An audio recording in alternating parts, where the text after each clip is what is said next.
तर नमस्कार भावा बहिणींनो, पुन्हा एकदा स्वागत आहे माझ्या नवीन अशा व्हिडिओमध्ये. आणि आजचा व्हिडिओ हा आपला खूप खास होणार आहे. आणि हा व्हिडिओ कशासाठी होणार आहे तर तुमचंही डोकं दुखतंय, बऱ्याच वर्षापासून तुम्हाला मायग्रेनचा त्रास आहे. आता मायग्रेन माहिती आहे तुम्हाला, ज्यांचं डोकं दुखतंय, ज्यांना मायग्रेनचा त्रास आहे त्यांना माहिती आहे बघा की मायग्रेन काय असतं आणि डोकेदुखी म्हणजे काय असते ते. तर तुमचंही डोकं दुखत असेल तर तुम्हाला माहिती आहे डोकं दुखायला लागल्याच्या नंतर काय होतं ते काही सुचत नाही आपल्याला. डोकं दुखायला लागल्याच्या नंतर मग समोर कोणीही व्यक्ती असो, काही असो, आपण त्याला काही बोलून जातो का तर आपलं डोकंच तेवढं दुखत असतं. माणूस काय म्हणतं, कोणी बोलायला लागलं की अरे गप रे बाबा माझी डोकं दुखू नको, बरोबर आहे का. तर असं होतं त्या टायमिंगला. कुणीही व्यक्ती जरी समोर असला तरी तुम्ही त्याचा विचार करत नाही. तो अधिकारी जरी असेल तरी तुम्ही त्याला वेड्यावाकडे बोलल्याशिवाय राहत नाही, कारण आपलं डोकंच तेवढं दुखत असतं. आणि डोकं दुखण्याचा त्रास झाल्याच्या नंतर तुम्हाला तर माहिती आहे कधी कधी अर्धं डोकं पण दुखतं, बरोबर आहे का. आणि अर्धं डोकं दुखतं त्याच्यानंतर कोणाकोणाचं पूर्ण डोकं दुखतं. कोणाकोणाचं बघा इथं नुसतं फक्त आकाळच दुखतात, नुसती एवढे आकाळं दुखतात बघा, बरोबर आहे का. आलं असं लक्षात, ज्याच्या आकाळं दुखतात त्याच्या. तर ती इतकं डोकं दुखत असतं. मग अशा डोकेदुखी सुरू झाल्याच्या नंतर आपल्याला सुचत नाही की काय करावं. आणि त्यावेळेस काय होतं आहे, डोकं दुखल्याच्या नंतर आपल्या ज्या मेंदूच्या शिरा असतात त्याच्यावरती पण ताण येतो आपला भरपूर. आणि आपलं जे तोंड असतं ते तोंड पण सुजल्या जातं. परत डोकं दुखल्यामुळे आपले कान पण दुखतात. म्हणजे असं आहे की नुसतं डोकं दुखून राहत नाही, तर त्याचा पूर्ण आपल्या शरीरावरती त्याचा परिणाम होत असतो. आणि अशा वेळेस आपल्याला काहीही सुचत नाही काय करायचं आणि काय नाही करायचं. बघा अशा वेळेस आपण काय करतो की एखादी दुखीवरची गोळी घेतो. आणि डोकेदुखीवरची गोळी घेतो त्याने आपल्याला आराम पडतो, बरोबर आहे, ठीक आहे. पण त्या गोळीचे दुष्परिणाम म्हणजे त्या गोळी म्हणजेच आपल्याला ड्रग्स असतात. हा गोळी म्हणजेच आपली ड्रग्स असते, ती आपल्याला इतकी परिणाम करते आपल्या मेंदूवरती किंवा आपल्या शरीरावरती. त्याच्यामुळे जास्त गोळ्या खाऊन खाऊन आपले किडनी निकामी होण्याचा त्रास असतो. दुसरं म्हणजे आपल्याला विसरभोळेपणा पण येतो बघा, कशामुळे, जास्त गोळ्या खाल्ल्यामुळं. बऱ्याच जणांना विसरभोळेपणा आलेला असन. प्रत्येकाला वाटतं, आता कायला वाटतं की आपल्याला वयाच्या मानाने येत असेल किंवा जास्त मोबाईल बघण्याने होतं. मोबाईलने पण होतंच आपलं, आणि जास्त डोकं आपलं मोबाईल बघण्यानेच होतं बघा जास्त. कारण आपली दृष्टी कमी झालेली असते मोबाईल बघून बघून बघून. त्याच्यामुळे मोबाईल ही सतत तुम्ही बघू नका. तर मग आपण ज्या गोळ्या खातो त्याचा दुष्परिणाम आपल्या शरीरावरती होतच असतात. लगेच जरी नाही झाला तरी कालांतराने आपल्या शरीरावरती म्हणजे डोक्यावरती परिणाम होतो, शरीरावरती होतो, किडनीवरती होतो. आणि मग त्याच्यामुळं आपण काय केलं आहे की हा परिणाम आपल्या शरीरावरती न होता आपण घरच्या घरी आपली जी डोकेदुखी आहे ती कायमची कशी नष्ट करायची. हो बरोबर आहे, कायमचीच एकदम आपल्याला नष्ट करायची, आपल्याला तात्पुरती बरी करायची नाही. तर कुठलाही आराम आपल्याला कायमचा भेटला पाहिजेत अशी वस्तू आता आपण घरच्या घरी आपले जे, तुम्हाला तर माहिती आहे मी मसाल्याच्या पदार्थांपासूनच आपले जे घरचे वस्तू असतात जे स्वयंपाकामध्ये नेहमीच वापरले जातात ह्याच्यापासूनच मी औषधं तयार करत असतो. आणि त्याचा साईड इफेक्ट तर कसलाच नसतो, पण आपले जे शरीरावरती सुद्धा कुठलाच दुष्परिणाम होत नाही. आणि दुसरं म्हणजे जे आपले ज्याच्यावरती आपण औषध बनवलेलं आहे त्याला 100% खात्रीशीर आपल्याला त्याच्यावरती इलाज भेटतो. आणि रामबाण औषध असतं आपल्याकडं, आणि तेही कुठून, तर ते आपल्या घरच्याच पदार्थापासून आपण तयार करत असतो. तर चला मग आता आपण जी आपली डोकेदुखी आहे ती कायमची घालवण्यासाठी आपल्याला काय करायचं आहे आता, की ती औषध तयार करायचं आपल्याला घरच्या घरी. आणि ते कशापासून, तेही घरच्या मसाल्याच्या पदार्थांपासून.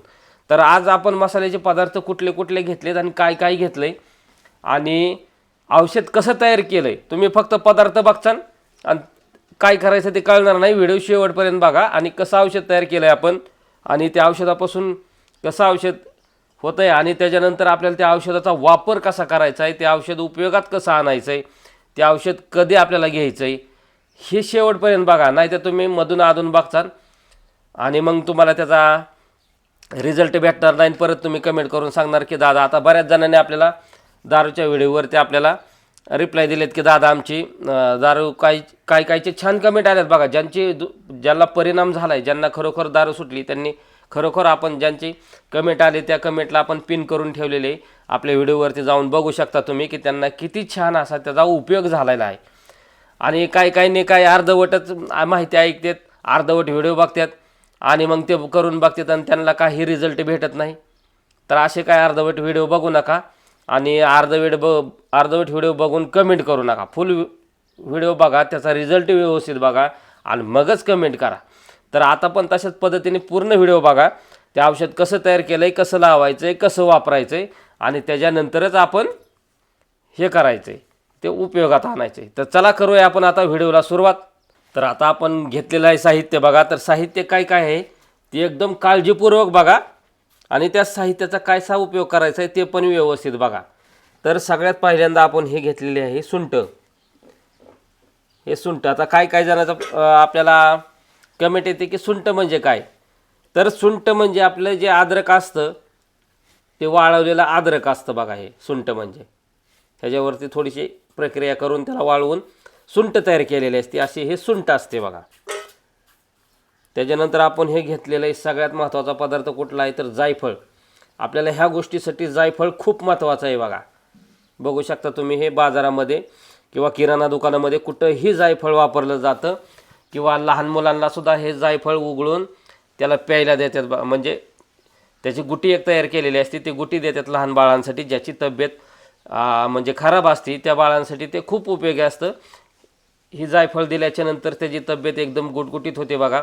तर त्याचा पण व्हिडिओ मी घेऊन येईन एखाद्या दिवशी की लहान बाळाची तब्येत कशी सुधारायची. कारण तुमचे ही बाळं बरेचशी असे किडकिडीत आहेत बघा, कितीही खात्यात काही बी खात्यात पण तरी त्यांची तब्येत किडकिडीत असते.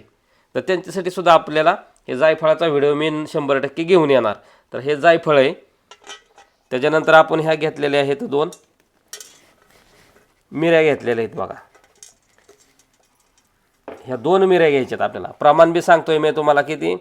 आपण हे थोडंसं घ्यायचं आहे सुंठ, त्याच्यानंतर जायफळ घ्यायचं आहे 1, 2 मिऱ्या घ्यायच्यात आणि 2च लवंगा घ्यायच्यात आपल्याला. ह्या 2 लवंगा घेतल्या. ह्या 4 वस्तू आणि दुसरी सगळ्यात महत्त्वाची वस्तू आहे की आपल्याला दूध लागणार आहे बघा. तर हे दूध आपल्याला म्हणजे साधं दूध घ्यायचं आहे तुम्ही, म्हणजे असे दूध पावडरचं दूध अजिबात घ्यायचं नाही आपल्याला. गाईचं असू द्या, म्हशीचं असू द्या तरी चालतं आहे, शेळीचं असेल तरी चालतं आहे, पण ते पावडरपासून नसावं. फक्त गाईचं, म्हशीचं आणि शेळीचंच दूध घ्या फक्त तुम्ही. तर हे अशा पद्धतीने हे आपल्याला 5 पदार्थ घ्यायचेत आणि 5 पदार्थ घेऊन आता काय करायचं आहे मी ते तुम्हाला सांगतो. तर त्याच्या अगोदर आपल्याला काय करायचं आहे, हे जे आपण पदार्थ घेतलेले आहेत ह्या मिऱ्या ह्या 2 टाकलेल्या आहेत आपण. त्याच्यानंतर ह्या 2 लवंगा आणि आपल्याला जे सुंठ आहे ते आपल्याला सुंठ पण घ्यायची बघा. तर एवढीच आपण सुंठ घेतली आणि आपल्याला हे काय करायचं आहे, हे घ्यायचं आपल्याला बारीक करून याची पावडर तयार करून घ्यायची. तर चला आपण पावडर तयार करून घेऊ. तर हे झालं आहे आपलं आता कुठून. तर तुम्ही म्हणता दादा जायफळ टाकायचं राहिलं आहे आपलं. तर आता आपल्याला ही थोडीशी पावडर झाल्याच्या नंतरच आपल्याला जायफळ ह्याच्यामध्ये बारीक करून घ्यायचं आहे बघा. तर हे फोडल्याच्या नंतर बघा सुपारीसारखं जायफळ दिसतं. हे बघू शकता तुम्ही एकदम सुपारीसारखं. तर हे पूर्ण जायफळ आपल्याला ह्याच्यामध्ये टाकून घ्यायचं आहे आणि ह्याचे पण आपल्याला पावडर तयार करून घ्यायचे जेणेकरून ह्याच्यामध्ये हे पूर्णपणे मिक्स झालं पाहिजे.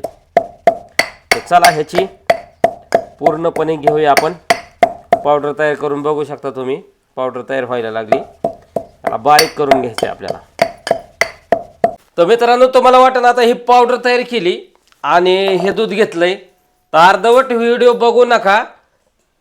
अर्धवट व्हिडिओ बघून तुम्ही काय करसान की तुम्हाला वाटतं आता ही दादांनी 100% ह्याचा काढा फिडा तयार केला आहे काय. तर तुम्ही हे पावडर दुधात टाकसान आणि पेचान आणि कायमचं झोपसान.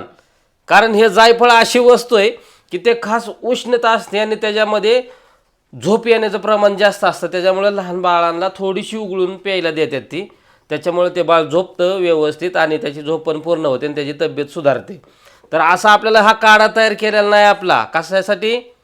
पिण्यासाठी नाही, तर आपल्याला हा काढा काय उपयोग करायचा ते सांगतो तुम्हाला. तर हे पिऊ नका, अर्धवट व्हिडिओ बघून तुम्हाला हात जोडून नम्र विनंती करतोय मी. तर हे पिण्यासाठीचा काढा नाही आपल्याला. तर आता काय करायचं आहे, आपण जे हे मिश्रण घेतलेलं होतं त्यात आपल्याला काय करायचं आहे, एक पातेलं घ्यायचं आहे आपल्याला आणि हे पातेल्यामध्ये आपल्याला एकदम थोडंसं दूध घ्यायचं आहे बघा. हे बघू शकता तुम्ही किती घेतलंय मी दूध, एवढंच घेतलंय.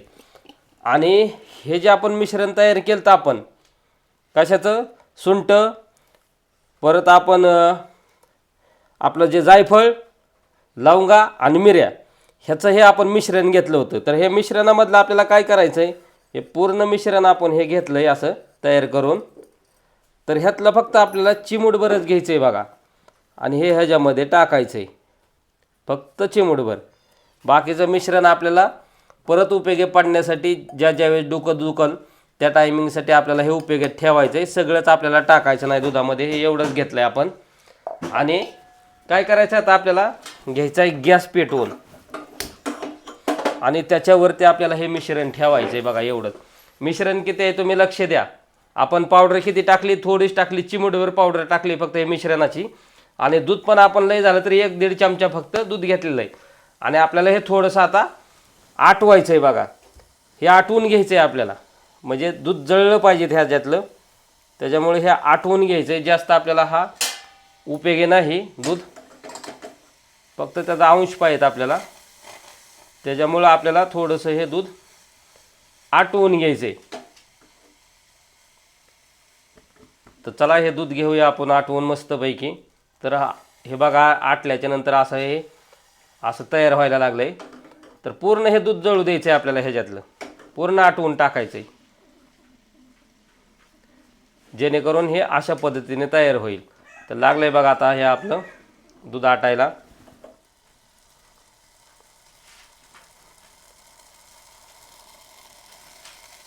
बघू शकता तुम्ही.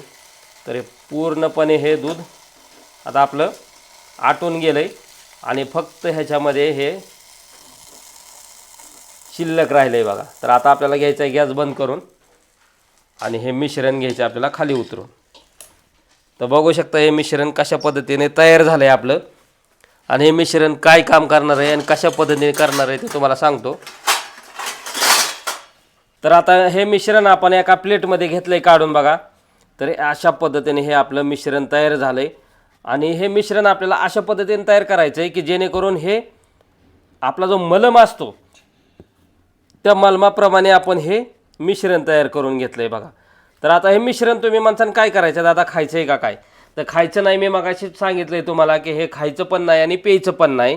कारण जायफळाचं प्रमाण अख्खं एक जायफळ घेतलं होतं आपण, कायमचा माणूस झोपू शकतो मी मगाशी सांगितलं आहे. त्याच्यामुळं आपण थोडीशी चिमूटभरच घेतलेलं आहे प्रमाण. आणि आता काय करायचं आहे आपल्याला, आपलं ज्यावेळेस भरपूर असं डोकं दुखायला लागलं आहे आणि आपल्याला काहीच सुचत नाही, त्या टायमिंगला आपण स्वतः जर तयार केलं तर उत्तम, नाही तयार केलं तरी घरात आपले जे व्यक्ती असतात त्यांच्याकडून हे तयार करून घ्या. आणि आता ह्याचं काय करायचं आहे, तर जिथं आपलं डोकं दुखतं आहे त्या भागावरती बघा आपल्याला हे असे मलम जो असतो आपण मलम लावतो त्याप्रमाणे, समजा ज्यांचं आकाळ दुखतं आहे त्यांनी हे आकाळावरती लावायचं आहे.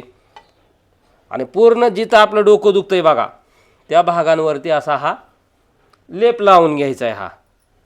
तर हे असं आपल्याला लेप लावून घ्यायचा आहे पूर्णपणे. आणि ज्यावेळी डोकं दुखत असतं त्या टायमिंगला घसा पण दुखत असतो, कारण सर्दी पण होत असते, त्या टायमिंगला तुम्ही हे जे मिश्रण आहे हे तुम्ही ह्याच्यावरती पण लावू शकता. कुठं जिथं घसा दुखतो आहे त्या घशांवरती लावू शकता. परत अजून असं त्याचा लेप करून लावायचा. आणि सगळ्यात महत्त्वाचं म्हणजे ज्यावेळेस आपण कपाळावरती लावतो आहे त्या टायमिंगला स्वतः हाताने लावा किंवा घरात कोण व्यक्ती असतं त्यांच्याकडून लावून घ्या. कारण हे जे मिश्रण आहे ते डोळ्यात अजिबात जाऊ द्यायचं नाही, कारण डोळ्यात गेल्याच्या नंतर डोळा जाण्याची शक्यता राहते. त्याच्यामुळं तुम्ही काय करायचं, हे मिश्रण फक्त कपाळावरच कसं लावता येईल हे बघायचं आहे आपल्याला. त्याच्यामुळं तुम्ही डोळ्यात न जाण्याची काळजी घ्यायची आहे.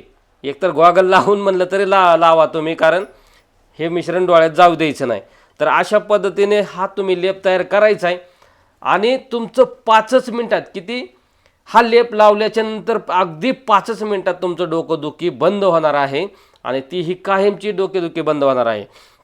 आणि जरी इथून पुढं जरी डोकं समजा दुखलंच कुठल्या गोष्टीने तुमचं, तरी आपण जे तयार केलेला जो मिश्रण होतं ते आपण बाजूला ठेवलेलं आहे. आपण काय अगदी सगळंच घेतलं नव्हतं, पण ज्यावेळेस आपलं डोकं दुखन त्यावेळेस ते मिश्रण घ्यायचं आणि दुधात आपली जी शेळीचं परत गाईचं किंवा म्हशीचं दूध थोडंसं घ्यायचं आपल्याला, चमचा 2 चमचे, त्याच्यामध्ये आटवून हा असा मलम तयार करायचा आहे आणि आपल्या कपाळावरती लावायचा आहे.